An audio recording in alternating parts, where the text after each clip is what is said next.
बहुत दिन पर मुझे बनई मुढ़ी घांट टे तेज आपण मैंने मुढ़ी घांट को बुट डाली हो कि मुग हो ता सहित पोई हो बंधाकोबी हो जो थे वो अलग अलग कर बनई थे के निहती भाव में और जानते ता टेस्टा केते सुंदर भोजी हो कि घरे हो मुढ़ी घांट गोटे एमती जिनस आप जोड़ी बनाऊँ ता टेस्टा बहुत सुंदर भात तो भात रुटी पिठा सबुथ मजा लगे खाया लगी तो मुझे मुढ़ी घांटी बुट डाली सहित पोई को मिसई बनई जहाँ टेस्टा बहुत सुंदर होता तेज चलते भिडियो स्टार्ट करवा। नमस्कार दर्शक बंधु, ऑथेंटिक टेस्ट ओडिशा को आपण मानक स्वागत जनाऊँगी। तेज आमर ये जो मुढ़ी घांट रेसिपी जो माछ सब आसला से माछ को भल भाव प्रथम भाजिक नहीं आसली तेज अल्प पीस थिला एवं मुंड दुईटी थिला ताको भाजी भुजी रखी एपटे मसला लगी जी अदा तार डबल रसुण जीरा गोटे चामच आमर धनिया गोटे चामच टे कम एवं लंका ये सब मिसई ग्राइंड कर रखीदेवी। ता सहित बुट को देखो ये मुझे गोटे घंटा भेजाई देती तेरे ताकू धोई धाई रखी प्रेसर कुकर में ता सहित आलू आप केती कौन तरकारी कर हिसाब से माछ केते कौन अच्छी से हिसाब से जहाँ भी पकड़ा कथा पकेबे। तो आलू चोपा छड़ी काटिदेची ता सहित पोई पत्र काटिदेची और पोईर जो नाड़ी गुड़ाक ताकू काटिदेची। एबे पोई नाड़ी आलू एवं बुट ए सब को प्रेसर कुकर एकाठी देदेवी एवं से जी आवश्यक लुण हल्दी पकड़ा सहित पानी टिके बेसी दबा कारण बुटटा जेहेतु आम खोलिले बहलिया हो जाए तो पानी टिके बेसी देकी ताकू बर्तमान आम सीटी मारिया छाड़देवा। तो मुझे गोटे घंटा भिजई थी बुटटा को तो मीडियम फ्लेम रे 4टी सीटी देली मोर डाली परफेक्टली सीझी जाइथिला। तो ताकू सीझे देकी एपटे गली तरकारी करवा आड़ को तेज तरकारी लगी तेलटा गरम करदेली सोरिष तेल बनइबे से देली अलैची और डालचीनी ता सहित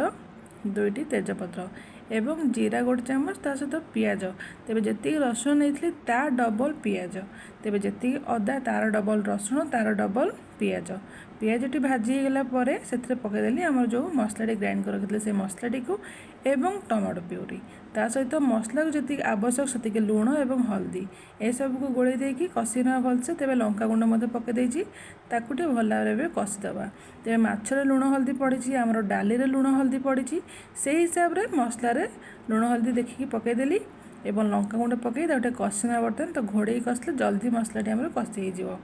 तेज कषा कषि देखते करने तो अलमोस्ट कषि सार जिते बड़े मैंने पाखापाखि 80% कषि से पकईदे से मीट मसलाटी तेज मीट मसला आपड़ जेकोसी भेज तरकारी कर पकई पारे टेस्टा बहुत भल आसो ता सहित गरम मसला एवं दुईटी जाक पकईकि मसलाटा को आउ कि समय कषि नेबी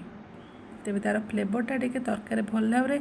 आसा लगी मसलाटा को किसी समय कषि ना मसलाटी मान जो पाउडर मसला पकड़े गोटे कषि ने तरकारी तार फ्लेवरटा भल से आसो बढ़िया लगे टेस्टा। तेज सी आउ कि समय कषि होगला मैंने कि समय कषि नेला से पकईदेली जो माछ भाजिक रखी तेबे एथे गोटे पीस माछ ता सहित मुंड जो 2टा मुंड 4 फाड़ होता से मुंडटी ता सहित लांगुड़ ए सब को पकईकि बर्तमान मसला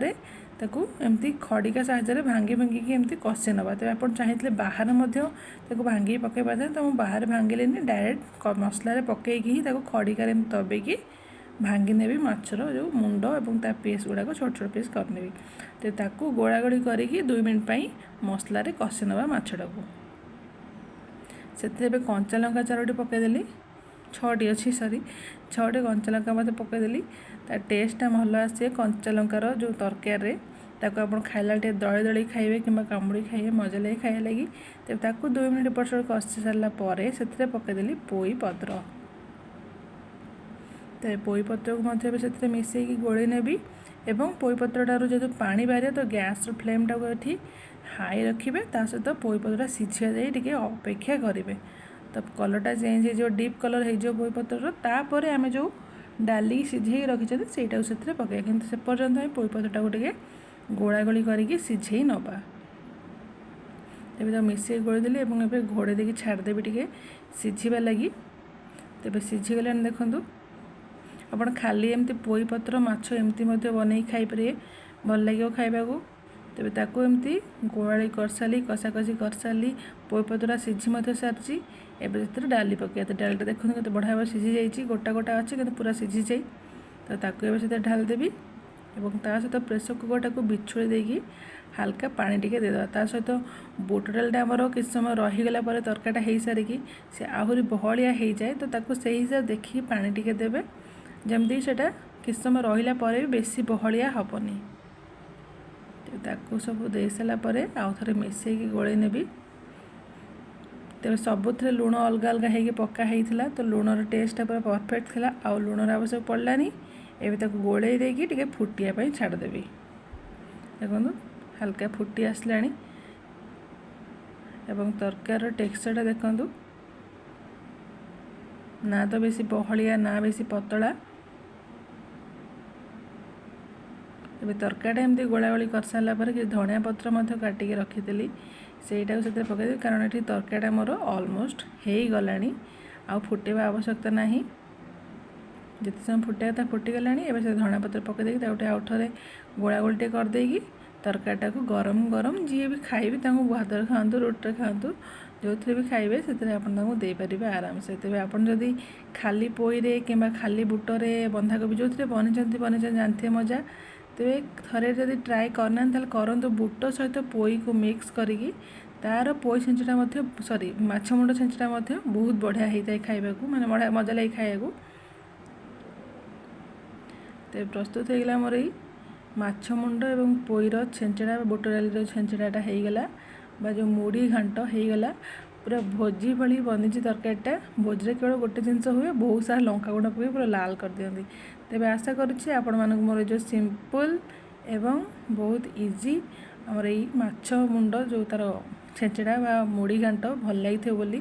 ତେବେ ଯଦି ଭଲ ଲାଗିଥାଏ এই ରେସିପିଟା, ତାହେଲେ ଚ୍ୟାନେଲଟାକୁ ନିଶ୍ଚୟ ସବସ୍କ୍ରାଇବ୍ କରିଦେବେ, ତା ସହିତ ସାଇଡ଼ରେ ଥିବା ବେଲ୍ ଆଇକନ୍ଟିକୁ ପ୍ରେସ୍ କରିଦେବେ। ତେବେ ରହୁଛି, ପରବର୍ତ୍ତୀ ଭିଡ଼ିଓରେ ନିଶ୍ଚିତ ଭାବରେ ଦେଖା ହେବ। ଯଦି ଭିଡ଼ିଓଟି ଫୁଲ୍ ଦେଖିଛନ୍ତି ବହୁତ ବହୁତ ଧନ୍ୟବାଦ।